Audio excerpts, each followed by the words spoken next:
ओम श्री गणेशाय नमः। ओम नमः शिवाय। श्रावण मास महत्तम अध्याय 15।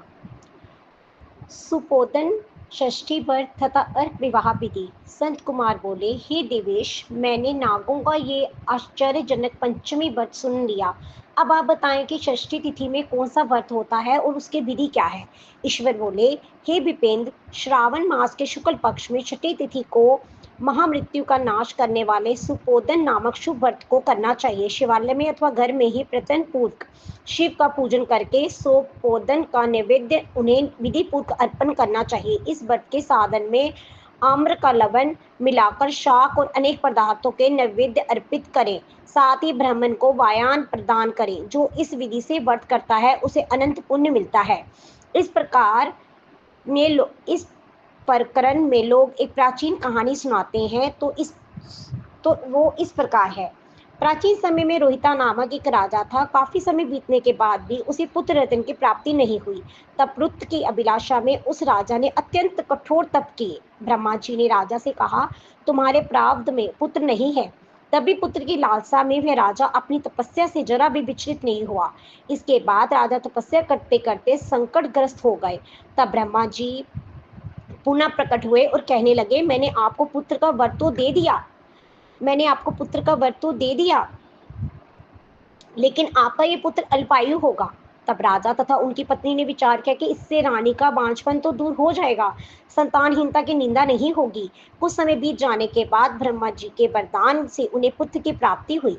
राजा ने विधि पूर्वक उसके जात कर्म आदि सभी संस्कार किए। दक्षिणा नाम वाली उस रानी व राजा ने अपने पुत्र का नाम शिवदत्त रखा। उचित समय आने पर वह बीच चित्र वाले राजा ने पुत्र का जगोपवीत संस्कार किया, किंतु राजा ने उसकी मृत्यु के वजह से उसका विवाह नहीं किया। तदंतर 16वें साल में उनका विवाह शिवदत्त मृत्यु की प्राप्त हो गया। तब ब्रह्मचारी की मृत्यु का स्मरण करते हुए राजा को बहुत चिंता होने लगी कि जिन लोगों के कुल में कोई ब्रह्मचारी मर जाए तब उनका कुल खत्म हो जाता है और वह ब्रह्मचारी भी दुर्गति में पड़ जाता है। संत कुमार बोले, हे देवादेव, हे जगन्नाथ, इसके दोष निवारण का उपाय है या नहीं? यही उपाय है तो अभी बताएं जिससे दोष की शांति हो सके। ईश्वर बोले, यदि कोई स्नातक अथवा ब्रह्मचारी मर जाए तो अर्क विधि से उसका विवाह कर देना चाहिए। इसके बाद उन दोनों ब्रह्मचारी तथा आग को परस्पर संयुक्त कर देना चाहिए।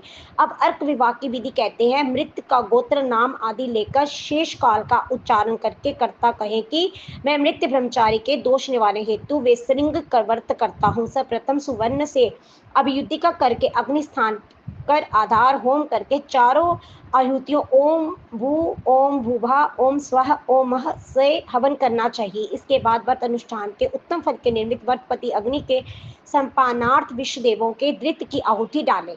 उसके बाद सपिष्टकृत होम करके अविष्ट होम संपन्न करें।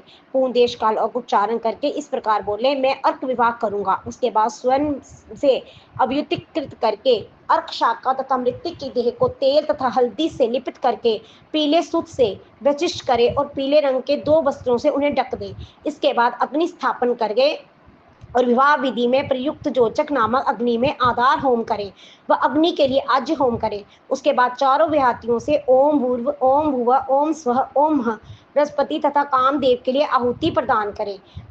पुनः द्वितीय से सपिष्टकृत होम करके संपूर्ण हवन कर्म समाप्त करें। उसके बाद आग की डाली तथा मृतिक के शव को विधि पूर्वक जला दें।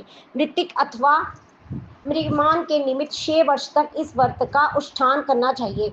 इस अवसर पर 30 ब्रह्मचारियों को नवीन कोपिन वस्त्र प्रदान करने चाहिए और हस्त प्रमन अथवा कान तथा लंबाई वाले दंड का कृष्ण मृगचम भी प्रदान करने चाहिए। उन्हें चंद पंदुका, छत्रमाला, गोपी चंद्र, प्रबालमणि की माला तथा अनेक आभूषण समर्पित करने चाहिए। इस विधि से व्रत करने पर कोई भी विघ्न नहीं होता है। ब्राह्मणों से ये सुनकर राजा के मन में विचार किया कि ये अर्क विवाह तो मुझे गुना प्रतीत होता है, मुख नहीं, क्योंकि कोई भी व्यक्ति मरे हुए को अपनी कन्या नहीं देता है। मैं राजा हूँ, अतः मैं उस व्यक्ति को अनेक रत्न तथा धन दूंगा जो कोई भी इसकी वधु के रूप में अपनी कन्या प्रदान करेगा। उस नगर में एक ब्राह्मण था। उस समय वह किसी दूसरे नगर में गया हुआ था। उसकी एक सुंदर पुत्री थी जिसकी माता की मृत्यु पहले ही हो चुकी थी। ब्राह्मण की दूसरी भी पत्नी थी जो ब्राह्मण की पुत्री के प्रति बुरे विचार रखती थी तथा दुष्ट मन वाली थी। कन्या 10 वर्ष की थी तथा दीन थी, अपनी सौतेली माता के अधीन थी। अतः सौतेली माता ने द्वेष तथा अत्यधिक धन के लालच में 1 लाख मुद्रा लेकर उस कन्या को मृतक राजकुमार के लिए दे दिया। कन्या को लेकर राजा के लोग नदी के तट पर शमशान भूमि में राजकुमार के पास ले गए और शव के साथ उसका विवाह कर दिया। इसके बाद विधान पूर्वक शव के साथ कन्या का योग करके जब वे जलाने की तैयारी करने लगे तब उस कन्या ने पूछा, हे सज्जनों, आप लोग ये क्या कर रहे हैं? तब वे सभी दुखित मन से कहने लगे कि हम लोग तुम्हारे इस पति को जला रहे हैं। इस पर व्यथित होकर बात स्वभाव के कारण रोती हुई उस कन्या ने कहा, आप लोग मेरे पति को क्यों जला रहे हैं? मैं जलने नहीं दूंगी। आप लोग सभी जहाँ से चले जाइए, मैं अकेली ही जहाँ बैठी रहूंगी और जब ये उठेंगे तब मैं अपने पति के साथ चली जाऊंगी। उसका हट देखकर दया के कारण दीन चित्त वाले कुछ भाग्यवादी वृद्ध जन कहने लगे, अहो, होनहार भी क्या होता है, इसे कोई भी नहीं जान सकता। दीनों की रक्षा करने वाले तथा कृपाल भगवान ना जाने क्या करेंगे। सूत की पुत्री को भाव रखने के कारण सौतेली माता ने इस कन्या को बेचा है। अतः संभव है कि भगवान इसके रक्षक हो जाएं। अतः हम लोग इस कन्या को व इस शव को नहीं जला सकते। इसलिए सभी को अच्छे लगे तो हम लोगों को जहाँ से चल जाना चाहिए। परस्पर ऐसा निश्चय करके वे सब अपने नगर को चले गए। बाल स्वभाव के कारण ये सब क्या है, इसे ना जानती हुई वह के व्याकुल वह कन्या एकमात्र शिव तथा पार्वती का स्मरण करती रही। इस कन्या के स्मरण करने से सब कुछ जानने वाले तथा ध्यान से पूर्ण हृदय वाले शिव पार्वती शीघ्र ही वहां आ गए। नंदी पर विराजमान उन 3 नितांत शिव पार्वती को देखकर उन देवों को ना जानती हुई भी इस कन्या ने पृथ्वी पर दंड की भांति पढ़कर प्रणाम किया तथा उसे आश्वासन प्राप्त हुआ कि पति से तुम्हारा मिलने का समय अब आ गया है। तब कन्या ने कहा कि मेरा पति अब जीवित नहीं होंगे। उसके बाल भाव से प्रसन्न तथा दया से परिपूर्ण शिव पार्वती ने कहा कि तुम्हारी माता ने सोपोदन नामक व्रत किया था। उस व्रत का फल संकल्प करके तुम अपने पति को प्रदान करो। तुम कहो कि मेरी माता के द्वारा जो सोपोदन नामक व्रत किया गया है उसके प्रभाव से मेरे पति जीवित हो जाए। तब कन्या ने वैसा ही किया और उसके परिणाम स्वरूप शिवदत्त जीवित हो उठ खड़ा हो गया। उस कन्या को व्रत का उपदेश देकर शिव तथा पार्वती अंतर्ध्यान हो गए और तब शिवदत्त ने उस कन्या से पूछा, तुम कौन हो और मैं यहाँ कैसे आ गया? तब उस कन्या ने उस वृत्तांत सुनाया और रात हो गई। प्रातः होने पर नदी के तट पर गए लोगों ने राजा को वापिस आकर कहा कि हे राजन, आपका पुत्र व पुत्रवधू नदी के तट पर स्थित हैं। विश्वस्त लोगों से ये बात सुनकर राजा बहुत खुश हुआ और वह हर्षभरी बजवाते हुए नदी के तट पर गया। सभी लोग प्रसन्न होकर राजा की प्रशंसा करने लगे। वह बोले, हे राजन, मृत्यु के घर गया हुआ आपका पुत्र पुनः लौट आया है। इस पर राजा पुत्र वधु की प्रशंसा करने लगे और बोले कि लोग मेरी प्रशंसा क्यों कर रहे हैं? प्रशंसा के योग्य तो ये वधु है। मैं तो भाग्यहीन था, अधम हूँ।